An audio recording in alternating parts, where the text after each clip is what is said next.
Welcome back to Spiritual Midwife. My name is Claire Attio, and I'm honoured to guide you through this journey of inner child healing. Over the past few episodes, we've been uncovering the deep-seated emotions that shape our adult lives. Shame, guilt, fear, and now, one of the most profound wounds of all, abandonment. If you've been following this series, you will know that 2025 is a year of deep transformation. We cannot step into our full potential while still carrying unresolved wounds from childhood. Today we are delving into abandonment wounds, how they manifest in our lives, and how we can begin the process of healing.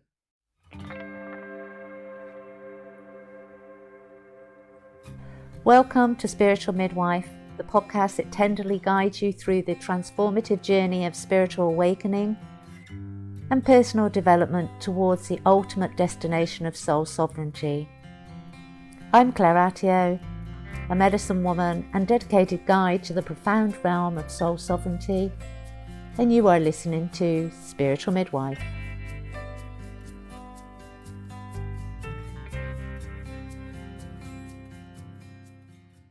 So first off, what is an abandonment wound? Abandonment isn't just about being physically left behind. It's an emotional experience that can stem from neglect, loss, or even perceived rejection. As children, we are incredibly sensitive to the energy and the presence of our caregivers.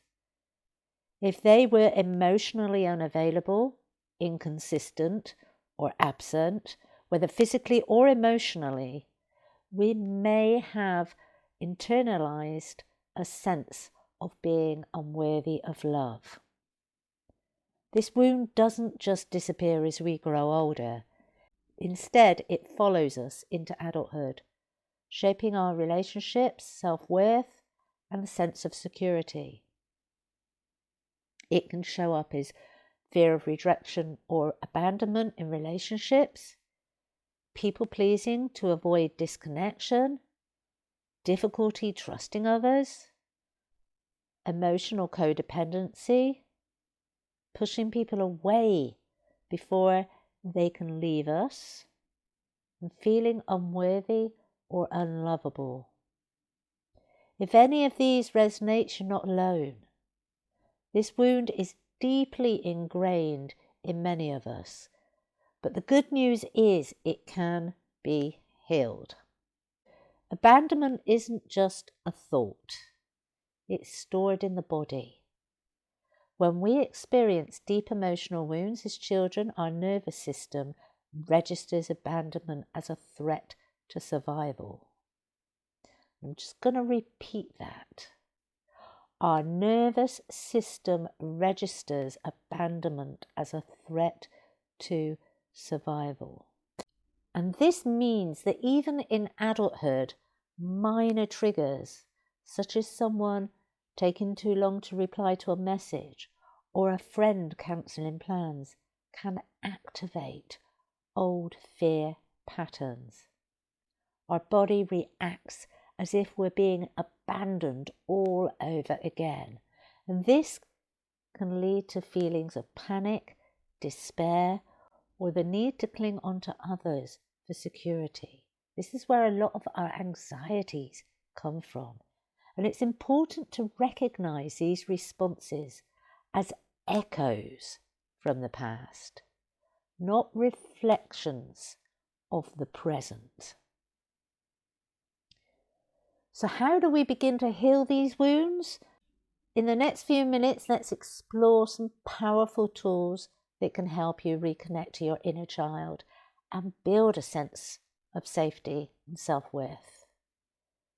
Reassure your inner child. One of the most impactful ways to heal abandonment is through inner child dialogue. Sit in a quiet space, place your hands over your heart, and gently speak to your younger self. And say things like, I see you, I love you, I will never leave you.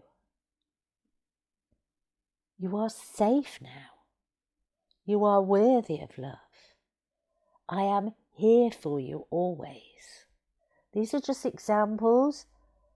You will know your story. You will know what you felt. You will know what you felt you needed but didn't get. Give that to yourself. Give that to your younger child. And this simple act can begin to rewire the abandonment narrative and create a deep sense of inner security. Somatic release and nervous system regulation. Since abandonment trauma is stored in the body, somatic healing practices are crucial. Some ways to release stored fear and grief include breath work, deep belly breathing to soothe the nervous system, shaking or movement, dance. Release stored energy by shaking the body, dancing, or engaging in intuitive movement.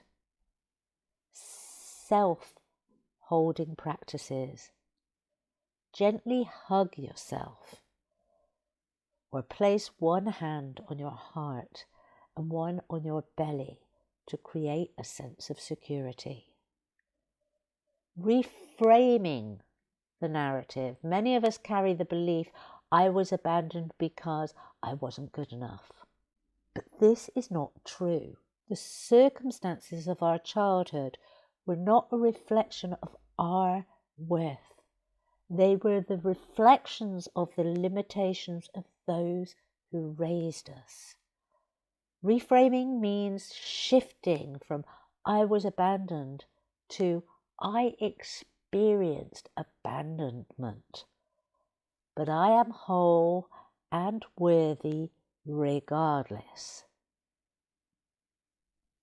Let me reiterate, as I have with all the other podcasts, this is not about blame or shame. This is not about disrespecting our caregivers.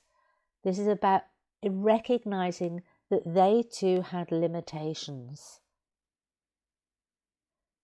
And when we're doing this work, it is about reclaiming our power and recognizing that we are not defined by our past wounds. Engaging in nurturing and fun activities. Healing does not have to be heavy all the time. The inner child needs joy, needs play, needs comfort to feel safe. Some beautiful ways to reconnect include engaging in activities you loved as a child, drawing, singing, playing outside, hiking, climbing a tree, swinging. And I don't mean the adult version of swinging. I mean going to the park, getting on the swing. That is such a beautiful way of deeply reconnecting with the inner child. Creating a self-care ritual that makes you feel nurtured, makes you feel cared for. And writing a letter to your younger self, reminding them they are loved and they're never alone. You will always be with them.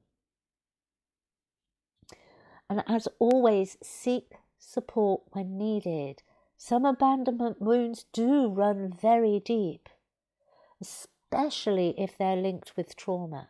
If you find that healing alone feels overwhelming, seek therapy, energy healing, or someone who has experience in guiding people through the inner child work can be incredibly supportive. There is strength in recognizing when we need help. I will leave links in the description box, but they are just some of the many, many people out there that can help you. It's your responsibility to attune to your feelings, your bodily aspects, and see who resonates with you and who you feel guided to work with. And final thoughts is you are not alone. Healing abandonment wounds is a journey, but you don't have to walk it alone. And you're not the only one walking the path. Every step you take towards self-love and inner security is a step towards freedom. Because you are worthy of love, connection, and a life free from the fear of abandonment. If today's episode resonates with you, take a moment to reflect and ask, where does abandonment show up in my life? How can I begin to offer my inner child the security they never had? Thank you for being here, for doing this work, and for choosing to heal. If you found this episode helpful, share it with someone who might need it, and be sure to subscribe for the next episode of our Inner Child Healing series. Until next time, take care, nurture your inner child, and remember, you are never alone. This is Spiritual Midwife, signing off for now.